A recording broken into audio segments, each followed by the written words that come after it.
story takes us through the contemporary struggles of Hori and Dhania, and it also describes the crisis in Rai Sahib's life and Mr. Khanna's lives and Dr. Malti's lives and so on.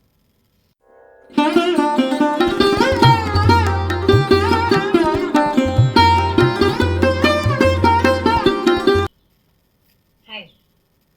So I have just completed reading Premchand's Godaan, and it has moved me so much that I decided to write a review on it. And because I'm not so great at looking at the camera and talking, I'm going to read what I have written. His character sketches are so complete and his stories are so engaging. Despite there being multiple characters in his story and multiple plot lines, you never lose plot of the main character. It is a shame that though Munshi ji, as Premchand is fondly called in India, is celebrated across India, he is not so well known outside. I think the West is deprived of his writing by it not being available to the others.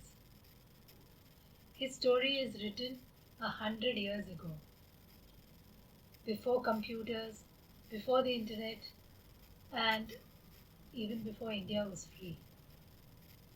But his relationships, the relationships that he describes, the human beings he describes, their concerns, their worries, their power struggles, their daily politics are so very contemporary and relatable.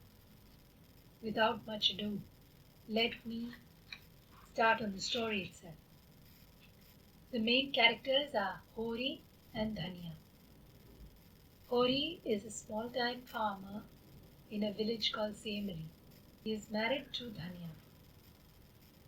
They are both some of the most powerless characters in India and also in the story, and yet they emerge as the most powerful ones. It describes the story of their life in the village with their 3 children, Gobar, Sona and Rupa. On the other hand, Premchand also delves into the lives of the rich and upper class of that time. The landowner and owns most of the land of the village which Hori belongs to, and also neighboring villages.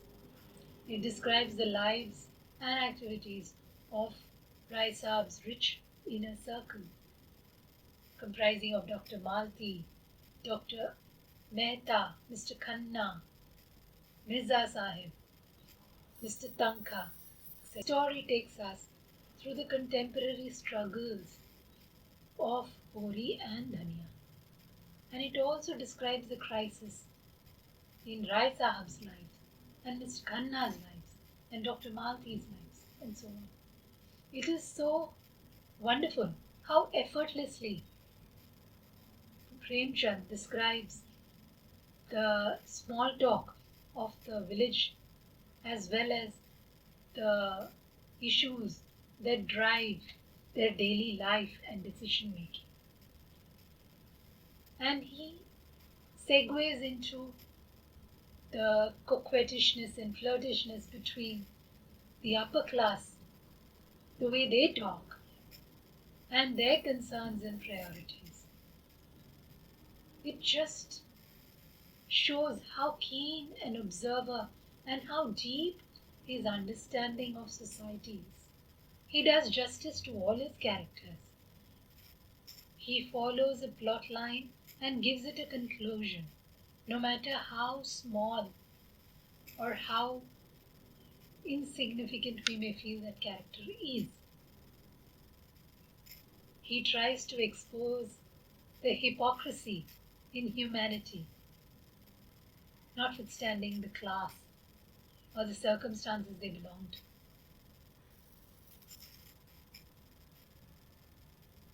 Munshi ji is so adept at writing that the reader will not easily guess who the author actually sides with. To me, it was a sort of revelation, and it seemed to me that he tries to reveal his opinion alongside the same time that he generates that opinion in the reader.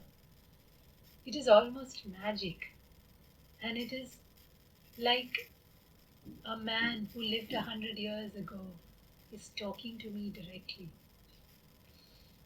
His characters are not black and white, they are grey, as is in real life. An example is Mr. Khanna. Just when you think he is a self-serving businessman, Premchand reveals his believable, vulnerable side, and you empathize with that too. It's challenging. Premchand deals the same respect for his side characters, completing their story arcs, as he does for his protagonist. There is an abundance of stories and an abundance of plots in this single novel. And in the end, it leaves you heartbroken but hopeful, despaired but thoughtful, outward looking but also reflective, and it also definitely enriches your life. I would definitely ask you to get a copy and read it if you can. It will not only improve your grasp of the language of Hindi, it will improve your grasp of history and of yourself. Thank you.